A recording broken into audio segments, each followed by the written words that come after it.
അതൊക്കെ ഈ വിശ്വാസമുഖം തിരിച്ചറിഞ്ഞ് അവര് കൂടി തിരുത്തണം. അല്ലാതെ ഇവര് പറയുന്നത് അപ്പാടെ വിഴുങ്ങി മറ്റുള്ളവരെ അവിശ്വസിക്കുകയല്ല വേണ്ടത്. നിങ്ങൾ ഇറങ്ങി പരിശോധിക്കണം. മനസ്സിലായില്ലേ? അതിന് ആംബിയറുള്ളവർ ഇറങ്ങി പരിശോധിക്കുമ്പോൾ നിങ്ങൾക്ക് കണ്ടെത്താൻ പറ്റും ഇവരുടെ എന്തെല്ലാം ഇല്ലീഗൽ ആക്ടിവിറ്റീസ് ഇവർ ചെയ്യുന്നുണ്ടെന്ന്. മനസ്സിലായ? മനനം ചെയ്ത് മനുഷ്യനാകാൻ ശ്രമിക്കുക. അതാണ് ഗുരു പറഞ്ഞിരിക്കുന്നത്. മനസ്സിലായി? അല്ലാതെ ആരെയും അന്ധമായിട്ട് വിശ്വസിക്കാനല്ല. ഗുരു എങ്ങനെയാണ് ജീവിക്കേണ്ടതെന്നും എങ്ങനെയാണ് പോകേണ്ടതെന്നും എങ്ങനെയാണ് പെരുമാറേണ്ടതെന്നും എന്തെല്ലാമാണ് ജീവിതത്തിൽ പകർത്തേണ്ടതെന്നും നമ്മൾ എന്തിനാണ് ഇവിടെ ജന്മം കൊണ്ടതെന്നും എല്ലാ കാര്യങ്ങളും വ്യക്തമായിട്ട് പറഞ്ഞു തന്നിട്ടുണ്ട്. അപ്പോൾ എന്നെ വിളിക്കുന്നവർക്ക് ഞാനൊരു സാമ്പിളായിട്ട് ഇത് പറയുകയാണ്. മനസ്സിലായില്ലേ? നിങ്ങൾക്കും ഇതുപോലെ വിവരാവകാശങ്ങൾ വെക്കാം.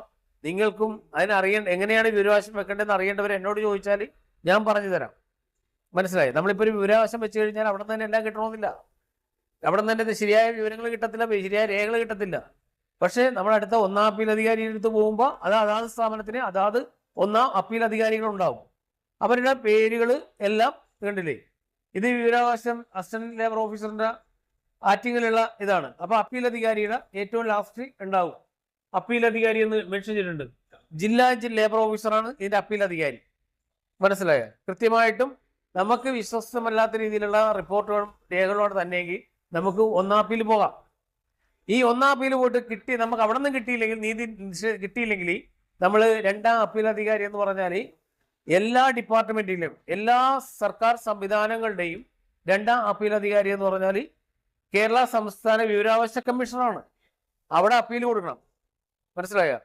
അവിടെ അപ്പീൽ കൊടുക്കുമ്പോൾ അവിടെ നിന്ന് കൃത്യമായിട്ട് കിട്ടും നീതി. നമ്മൾക്ക് കിട്ടേണ്ടതാണെങ്കിൽ യഥാർത്ഥമായ നീതി അവിടെ നിന്നേ കിട്ടുള്ളൂ. മനസ്സിലായില്ലേ? അപ്പൊ അതേപോലെ സംവിധാനങ്ങളുണ്ട്. അപ്പൊ ഇനിയെങ്കിലും നമ്മൾ പറയുന്ന കാര്യങ്ങൾ കൃത്യമായിട്ട് പഠിക്കാൻ ശ്രമിക്കുക. മനസ്സിലായോ? കണ്ണും കാതും ചെവിയും എല്ലാം തന്നിരിക്കുന്നത്, കണ്ണും കാതും വായും മൂക്കും എല്ലാ പഞ്ചേന്ദ്രിയങ്ങളൊക്കെ എന്തിനാണ് ഉള്ളത് മനുഷ്യന്? ഓരോ കാര്യങ്ങളും അറിയാനല്ലേ. അതീന്ദ്രിയമായ ജ്ഞാനേന്ദ്രിയമുള്ളവർക്ക് അതും കാണാം. മനസ്സിലായോ? പക്ഷെ എന്തും സത്യത്തിന് വേണ്ടിയുള്ളതായിരിക്കണമെന്ന് മാത്രം. മനസ്സിലായോ? അസത്യത്തിന്റെ കൂടെ നിൽക്കാതിരിക്കുക, സത്യത്തിന് വേണ്ടി ജീവിക്കുക, സത്യത്തിന് വേണ്ടി പ്രവർത്തിക്കുക.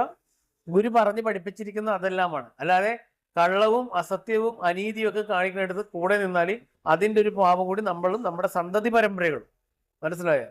നമ്മൾ എത്ര കെട്ടിപ്പൊക്കിയാലും ഈ കർമ്മം എന്ന് പറയുന്നതിൻ്റെ ഒരു ഫലം, കർമ്മഫലം, അത് കിട്ടിയിരിക്കും. അത് ചിലപ്പോൾ നമ്മൾക്ക് കിട്ടിയില്ലെങ്കിലും നമ്മുടെ കൺമുൻപിൽ നമ്മുടെ സന്തതി പരമ്പരക്കെങ്കിലും അത് കിട്ടുമെന്നുള്ള ബോധ്യത്തോടെ ഈ കൂടി നിൽക്കുന്ന ഈ അനീതി അല്ലെങ്കിൽ അസത്യത്തിന്റെ കൂടെ നിൽക്കുന്നവർ ചിന്തിച്ച് പ്രവർത്തിച്ചാൽ അവരവർക്കുള്ള സദ്വിശരണം.